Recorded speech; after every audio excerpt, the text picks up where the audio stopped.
She cheated with her coworker and got pregnant. Then I discovered my own brother helped cover it up while she used him to win me back. I'm 34, and up until recently, I'd spent the last 7 years of my life with Maya, who's 32. We never got married, but we were living like we were sharing bills, making plans, and even bought a house together 3 years ago. Things felt stable, comfortable. I really thought we were solid. That all came crashing down one random Thursday night. I work in IT security at a healthcare company, and lately, we'd all been burning the candle at both ends. We were knee-deep in a huge system overhaul that had the entire department working ridiculous hours. For weeks, I barely saw daylight. But finally, I finished my portion of the upgrade 2 days ahead of deadline. That sense of relief hit me hard as I walked through the nearly empty parking garage toward my car. I remember feeling proud, like I'd actually earned a night off. So I figured I'd surprise Maya. She works at a dental clinic and usually has late hours on Thursdays. I thought I'd swing by her office as her shift ended and maybe take her to dinner. There was this new restaurant everyone had been raving about. Nothing fancy, just a little I missed you gesture. The drive over was about half an hour, typical evening traffic. Her clinic's in one of those new glassy medical buildings, lots of windows, modern design, big open parking lot. But when I pulled in, most of the lights were already out. The place looked closed, empty except for 2 cars. Maya's silver Accord, and a black BMW I didn't recognize. I found out later that car belonged to one of the other doctors. I parked a few spaces away and gave her a quick call to let her know I was outside. Her ringtone, the cheesy theme song from her favorite movie, started playing from inside her car. That's when I knew something was off. I walked toward her car, thinking maybe she was wrapping up or left her phone behind. But as I got closer, I saw her. She was in the passenger seat, with a man. And they weren't talking. He had his hand under her shirt, and they were full on making out like 2 teens sneaking around behind a high school gym. My stomach twisted so hard I almost felt sick. I froze. I didn't yell, didn't bang on the window, I just stood there, stunned, staring. After about 10 seconds, Maya looked up and saw me. Her eyes went huge, and she practically shoved the guy off her like she'd suddenly remembered she was married. Or close enough. The guy turned around, and my heart dropped again. I knew exactly who he was. Dr. Rodriguez, the orthodontist who joined her practice last year. I'd met him at their Christmas party. He'd brought his wife, who was very, very pregnant at the time. We even had a whole conversation about how he was painting the nursery himself. He showed me photos of the crib and everything. Now here he was, lip-locked with my girlfriend in a dark parking lot. Maya jumped out of the car, fumbling to fix her clothes. Her blouse was buttoned wrong, and her lipstick was smeared halfway across her face. Rodriguez stayed in the car, frozen like he'd seen a ghost. I didn't stick around to hear excuses. I just turned around, got in my car, and drove off. She ran after me, yelling my name. I didn't stop. In the rearview mirror, I saw her standing in the middle of the lot, arms flailing as I turned onto the main road. I didn't have a destination in mind. I just needed to move. To get away. The digital clock in my car read 7:42 when I left. I drove aimlessly for hours, putting nearly 150 miles on the car without realizing it. Eventually, I ended up at a 24-hour diner out past the city limits. Ordered a coffee and sat there all night, watching truckers come and go, trying to get my brain to settle. By the time the sun came up, my phone had over 40 missed calls and a flood of messages from Maya. I didn't even open them. Just shut the phone off and tossed it in the glove box. I didn't go home until the next day.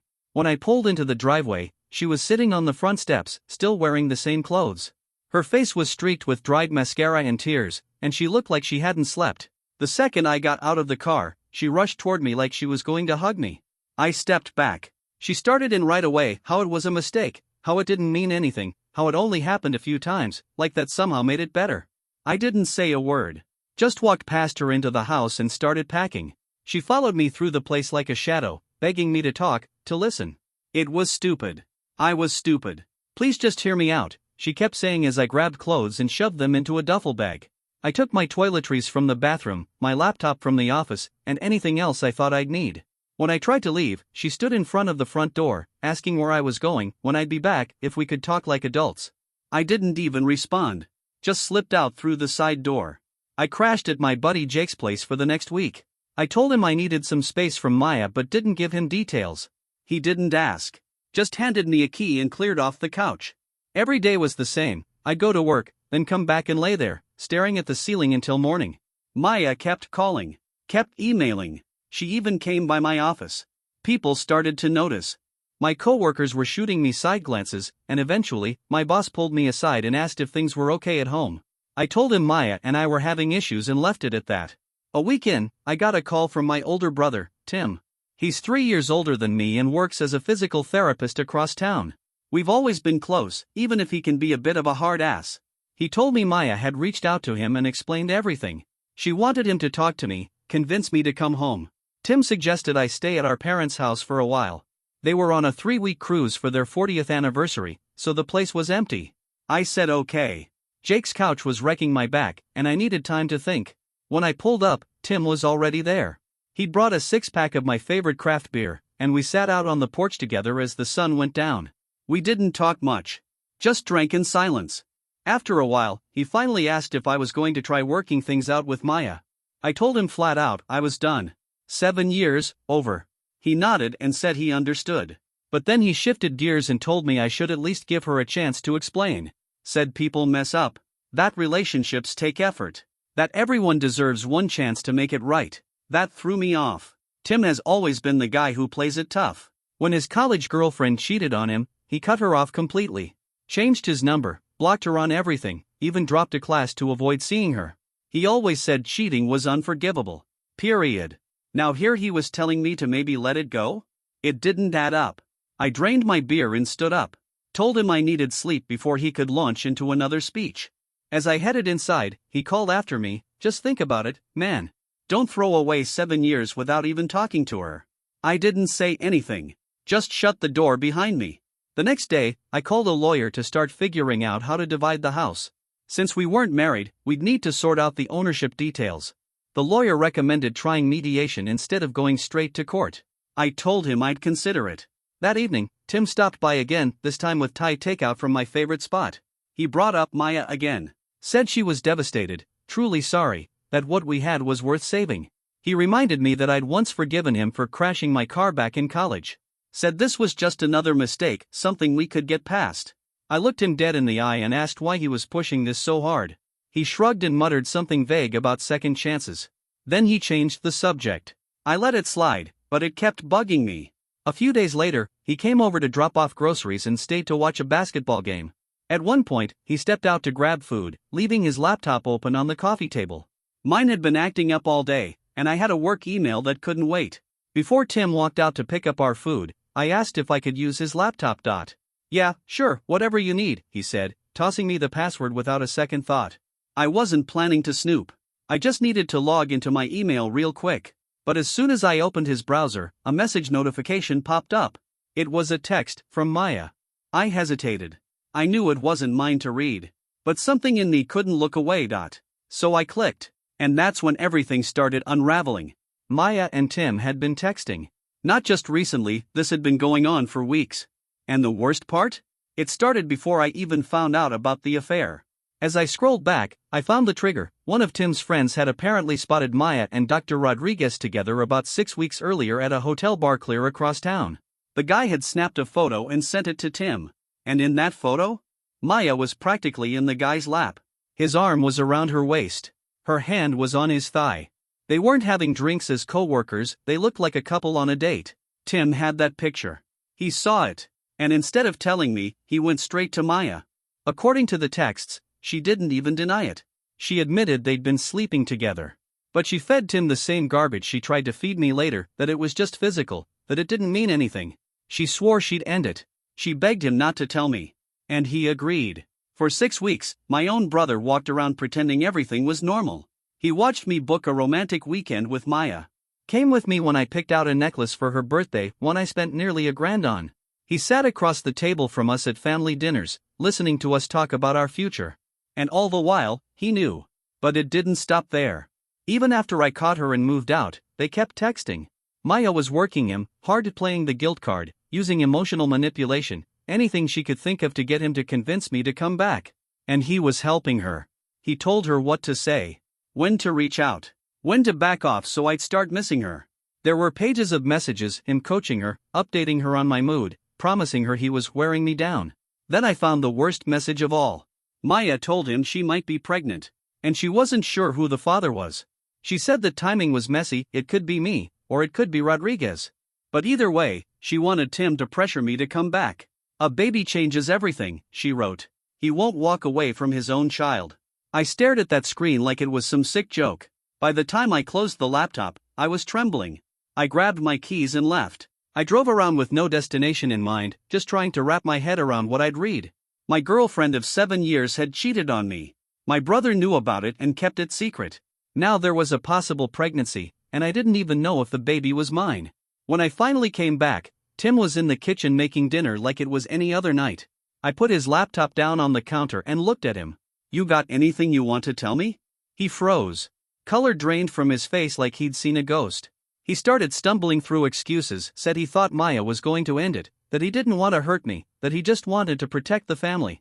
I snapped. I called him every name I could think of. Asked him how long he planned to keep playing dumb.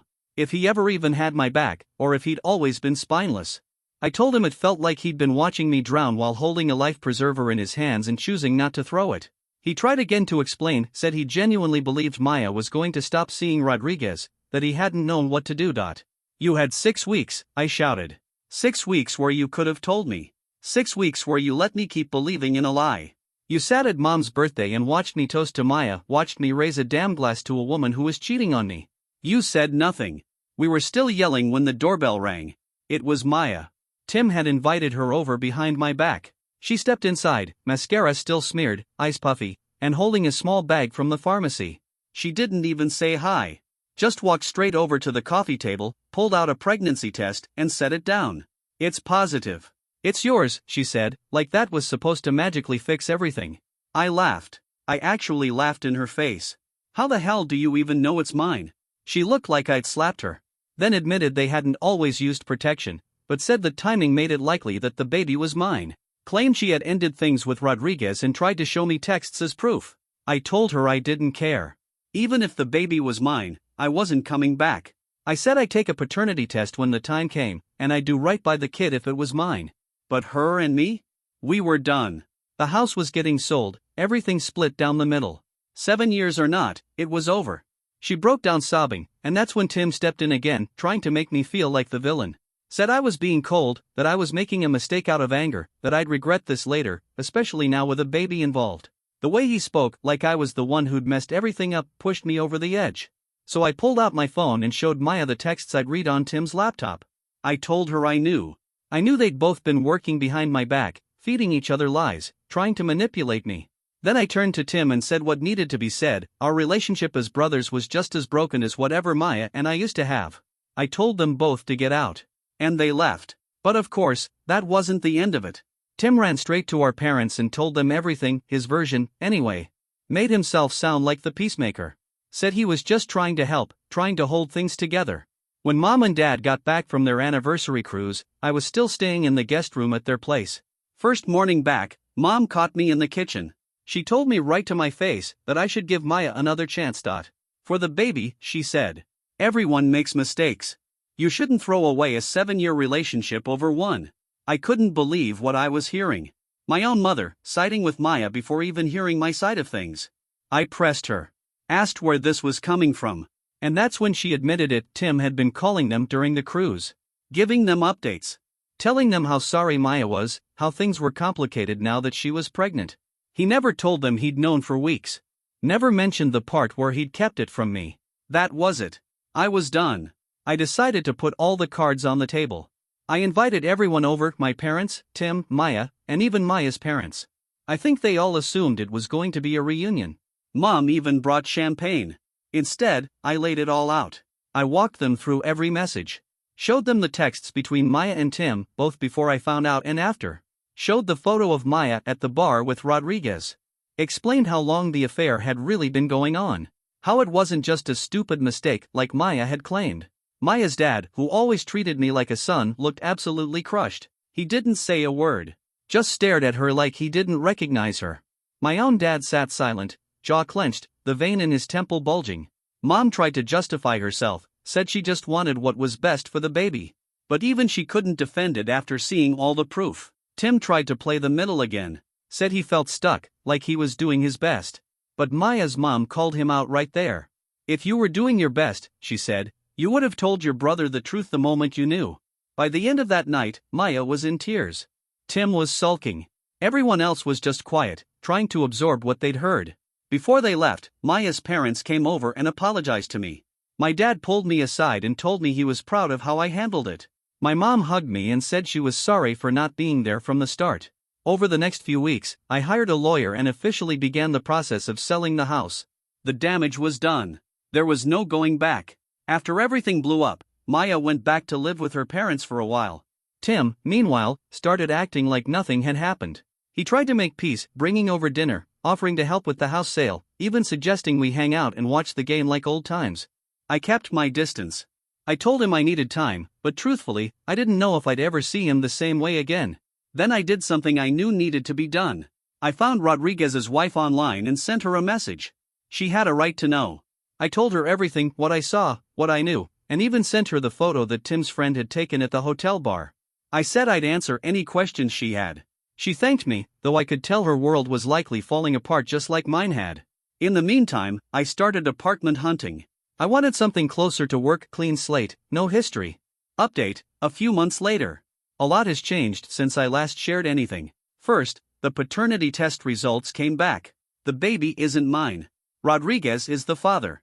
They ran the test around the 12-week mark, when it was safe. As soon as Maya found out, she tried to spin it, said it didn't have to change anything. That she still loved me.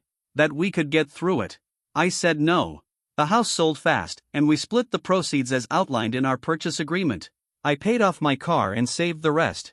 I moved into a smaller apartment, closer to the office. It's not fancy, but it's quiet in mine.